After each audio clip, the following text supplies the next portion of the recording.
नमस्कार दोस्तों, जय हिंद, वंदे मातरम। मैं आपके साथ जायसवाल सर, आप सभी का स्वागत अभिनंदन है टीटी फैमिली शिक्षकों के परिवार जायसवाल कोचिंग सेंटर पर, पावर्ड बाय शिक्षा ही प्रकाश है।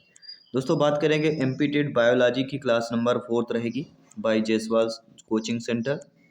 और आज की क्लास में कल हमने 2 पार्ट में जो है 50 क्वेश्चंस जो है कंप्लीट कर लिया था। आज हम इस क्लास से 25 प्रश्न करेंगे और आपके एनसीईआरटी बेस्ड क्वेश्चन करेंगे। पहला जो आपका यूनिट्स है उसके क्लास चल रही है और इसके बाद सेकंड यूनिट की क्लास शुरू करेंगे। ग्रेजुएशन पोस्ट ग्रेजुएशन लेवल के प्रश्न रहेंगे, यानी कह सकते हैं 11th क्लास से लेके आपके पोस्ट ग्रेजुएशन तक के लेवल के जो है प्रश्नों को एनसीईआरटी बेस्ड कंबाइन किया गया है।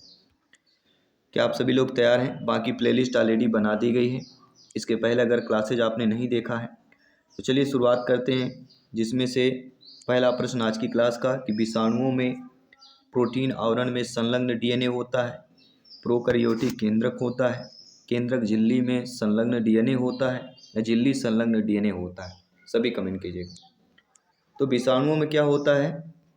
विषाणुओं में जो प्रोटीन आवरण में संलग्न डीएनए होता है। First option is the right answer. इसके बाद आपका जो दूसरा प्रश्न क्या कह रहा है कि सबसे छोटा जीव है।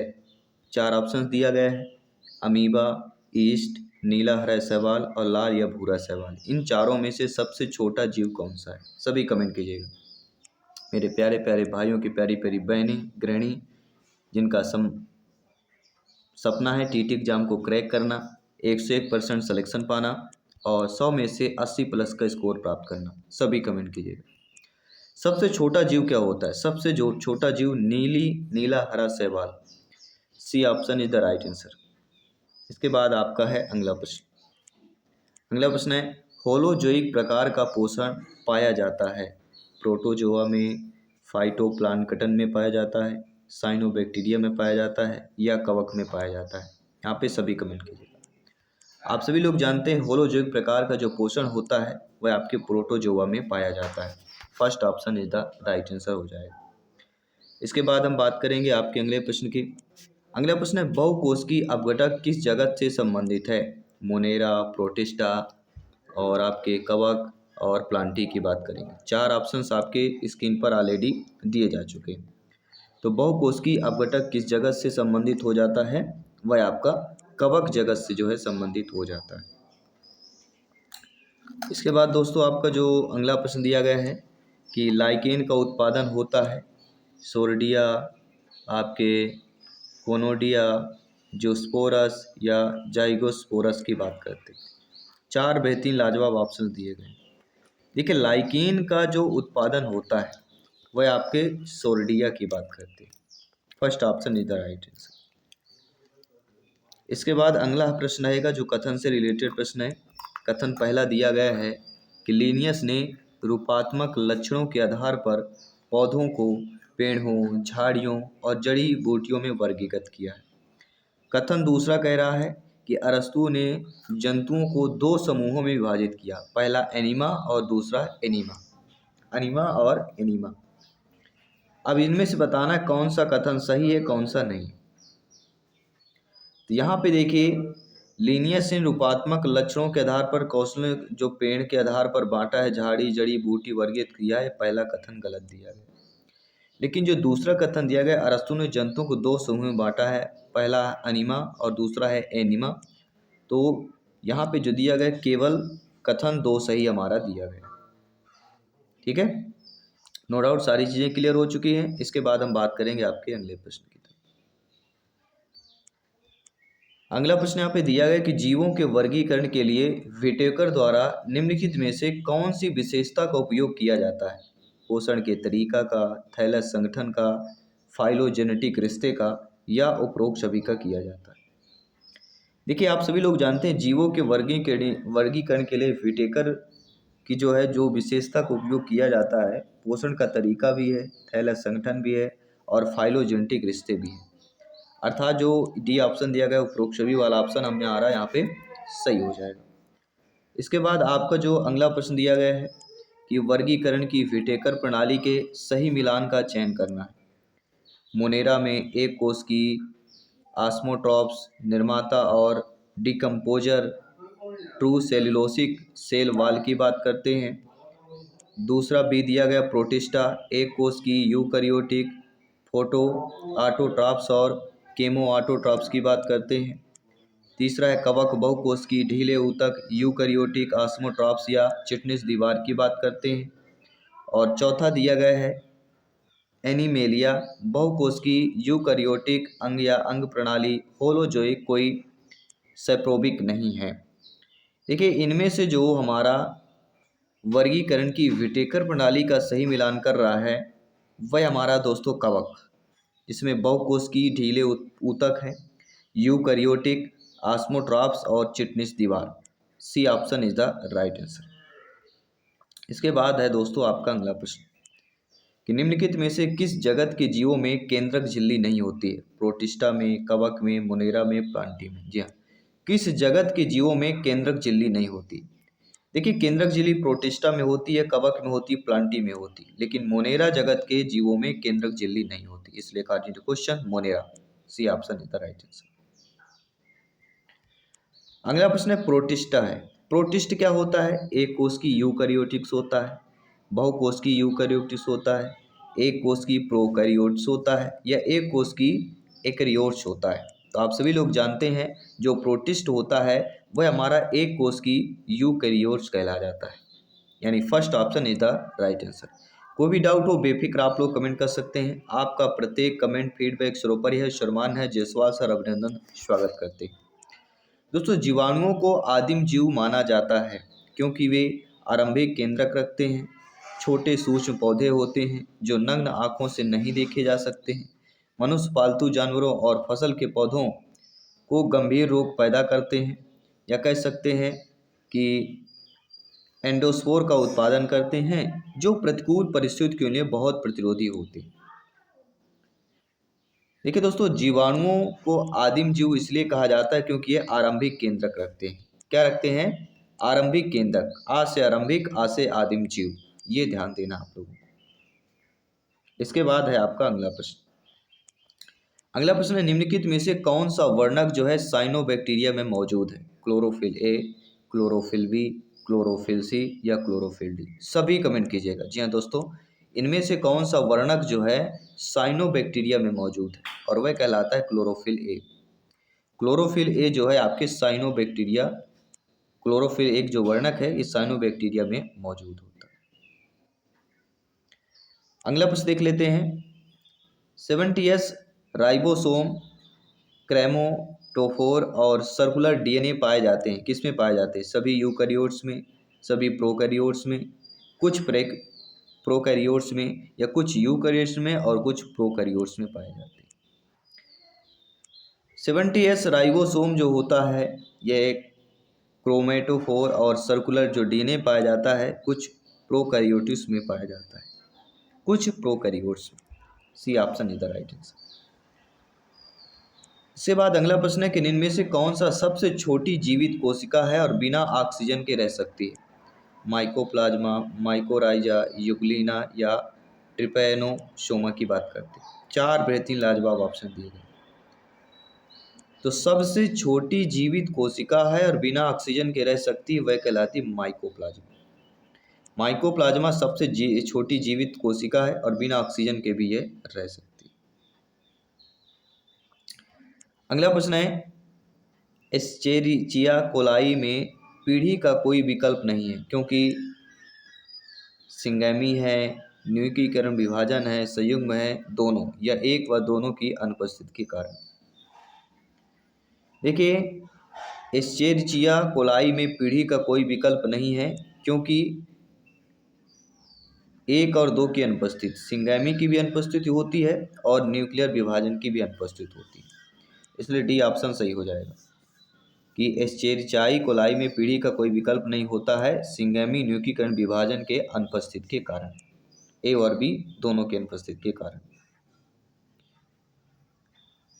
अगला जो प्रश्न है कि निम्नलिखित में से कौन सी प्रक्रिया प्रोटिस्ट के प्रजनन में शामिल है? क्या वह बाइनरी विखंडन और बॉन्डिंग की बात करते हैं, सेल फ्यूजन और जिगोट गठन की बात करते हैं, बीजाणु गठन और शिष्ट गठन की बात करते हैं या उपरोक्त सभी की बात करते हैं? सभी कमेंट कीजिए। देखिए, ऐसी प्रक्रिया जो प्रोटिस्ट के प्रजनन में शामिल हो वह बाइनरी विखंडन और बडिंग भी कहलाती है। सेल फ्यूजन और जिगोट गठन भी कहलाता है। बीजाणु गठन और शिष्ट गठन भी कहलाता है, अर्थात उपरोक्त सभी। डी ऑप्शन यहाँ पे सही हो जाएगा। अगला प्रश्न है, ब्रोंकेट चेन लिपिड कोशिका झिल्ली में पाए जाते हैं। आपके मेथेनोबैक्टीरियम, माइकोप्लाज्मा, एक्टिनोमाइसेट्स या स्टेप्टोमाइसेस की बात करते हैं। देखिए दोस्तों, ब्रोंकेट चेन लिपिड कोशिका जो झिल्ली पाए जाते हैं वह आपके मेथेनोबैक्टीरियम में पाए जाते हैं। First option is the right answer. कोई भी डाउट हो बेफिक्र आप लोग कमेंट कर सकते हैं। अगला प्रश्न है कि निम्नलिखित में से कौन सा युग्म क्राइसोफाइट समूह के अंतर्गत आता है? क्या वह डाइटम और यूग्लिना है, यूग्लिना और ट्रिपेनोसोमा है, डाइटम और डेस्मिड है, या गोनिया लैक्स और डेस्मिड की बात करते हैं? देखिए, इनमें से ऐसा युग्म जो क्राइसोफाइट समूह के अंतर्गत आता है वह कहलाता है डाइटम और desmid. C option is the right answer. इसके बाद जो अगला प्रश्न है बहुत ही इंटरेस्टेड प्रश्न हो जाता है, या आपके एग्जाम के जज से देखा जाए तो, कि साइनोबैक्टीरिया में नहीं होता है। देखिए दोस्तों, साइनोबैक्टीरिया में जीन पुनर्संयोजन होता है, प्लाज्मिड होता है और वर्णक होता है, लेकिन कसाभिका नहीं होती है। साइनोबैक्टीरिया में क्या नहीं होता? कसाभिका नहीं होती है। इसलिए according to questions B option is the right answer.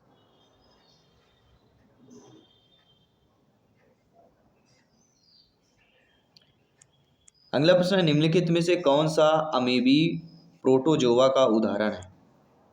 क्या वह ट्रिपेनोसोमा है, पैरामीशियम है, गैनुलेक्स है, या एंटमीबा हो जाएगा? सभी कमेंट कीजिए। देखिए, कौन सा अमीबी प्रोटोजोआ का उदाहरण है? सभी कमेंट कीजिए। 4 बेहतरीन लाजवाब ऑप्शंस आपकी स्क्रीन पर दिए। 4 ऑप्शनों में से एक ऑप्शन आपका सही है। तो वह अमीबी जो प्रोटोजोआ का उदाहरण कहलाता है एंट अमीबा कहलाता है। वह अमीबी जो प्रोटोजोआ का एग्जाम्पल्स होगा वह होगा Entamoeba. D option is the right answer. अगले प्रश्न की बात कर लेते हैं। जीवाणु कोशिका हर 1 मिनट में विभाजित होती है। एक कप को 1/4 भरने में 15 मिनट लगता है, तो कप को भरने में कितना समय लगेगा? देखिए, जीवाणु कोशिका हर 1 मिनट में विभाजित होती है, इसलिए एक कप को अगर 1/4 भरने में 15 मिनट लग रहा है तो कप को भरने में कितना मिनट लगेगा? टोटल आपके 17 मिनट लगेंगे। कोई भी डाउट हो बेफिक्र आप लोग कमेंट कर सकते हैं। निम्नलिखित में से कौन जो है सरसों के पौधे पर परजीवी कवक है? अल्बुगो, पक्सिनिया, खमीर या ओस्टिलागो की बात करते हैं? कौन सरसों के पौधे पर आपका परजीवी कवक कहलाता है? और वह परजीवी कवक आपका कहला जाता है Ustilago. D option is the right answer. अगला प्रश्न है, एंडोस्पोर की अत्यधिक प्रत्यारोधी प्रकृति की उपस्थिति के कारण है। जो एंडोस्पोर की अत्यधिक प्रतिरोधी प्रकृति की उपस्थिति के कारण होती है। बीजाणु कोट में डिपिकोलिनिक एसिड और पेप्टिडोग्लाइकन की बात करते हैं। एक्सोस्पोरियम में पेप्टिडोग्लाइकन की बात करते हैं। कॉर्टेक्स में डिपिकोलिनिक एसिड और सीए की बात करते हैं, या सेल मेम्ब्रेन में डिपिकोलिनिक एसिड और सीए की बात करते हैं? देखिए दोस्तों, यहाँ पे एंडोस्पोर दिया गया है, तो एंडोस्पोर की अत्यधिक प्रतिरोधी प्रकृति की उपस्थिति के कारण होता है कॉर्टेक्स में डिपिकोलिनिक एसिड और Ca. C option is the right answer. तो नो डाउट सारी चीज़ें क्लियर हो गई हैं। इसके बाद बात करेंगे अगले प्रश्न की तरफ चलते हैं। अगला प्रश्न हमारा क्या कह रहा है कि जैव रासायनिक और आनुवंशिक कार्यों में निम्नलिखित में से किसका व्यापक रूप से जो उपयोग किया जाता है? एगारिस का, अल्टरनेरिया का, न्यूरोस्पोरा का या म्यूकोर का किया जाता है। तो आप सभी लोग जानते हैं जैव रासायनिक और आनुवांशिक कार्यों में जिसका व्यापक रूप से उपयोग किया जाता है वह कहलाता है Neurospora. C option is the right answer.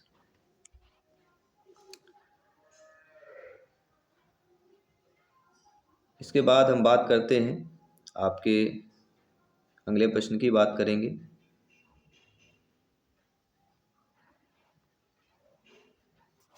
ये सारे प्रश्न देखिए हम ऑलरेडी कर चुके हैं इसी चैप्टर के। ये सारे एग्जाम्पल्स हैं जो इस प्रश्न पर हम ऑलरेडी कर चुके हैं।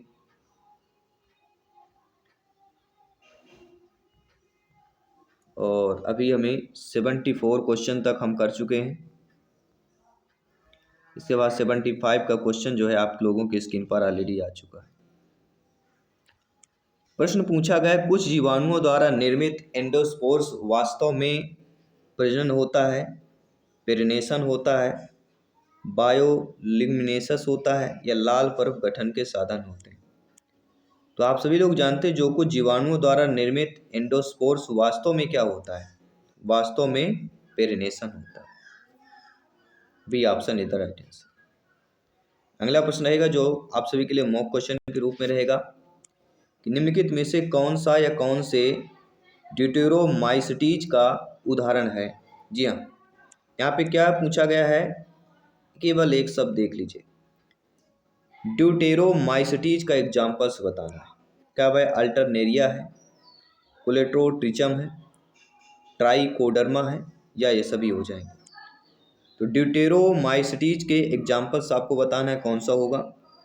ये आप सभी के लिए मॉक क्वेश्चन के रूप में प्रश्न दिया जा रहा है। इसका आंसर फिर हम अगली क्लास में 11:30 AM टू 12 PM तक जो हमारी सुबह होती है 11:30 बजे से 12 बजे तक की लाइव क्लास होती है डेली, तो ज्वाइन कीजिए लाइव क्लास और इसका आंसर हम अगली क्लास पे करेंगे। और अगली क्लास के बाद आपका फर्स्ट यूनिट जो है कंप्लीट हो जाएगा। इसके बाद सेकंड यूनिट की क्लास शुरू करेंगे। आई होप सारी चीज़ें क्लियर हो रही है। कोई भी डाउट हो बेफिक्र कमेंट कर सकते हैं। मैं आपके साथ जयसपाल सर मिलता हूँ आपकी अगली क्लास पर। सभी मित्रों को जय हिंद, वंदे मातरम, धन्यवाद।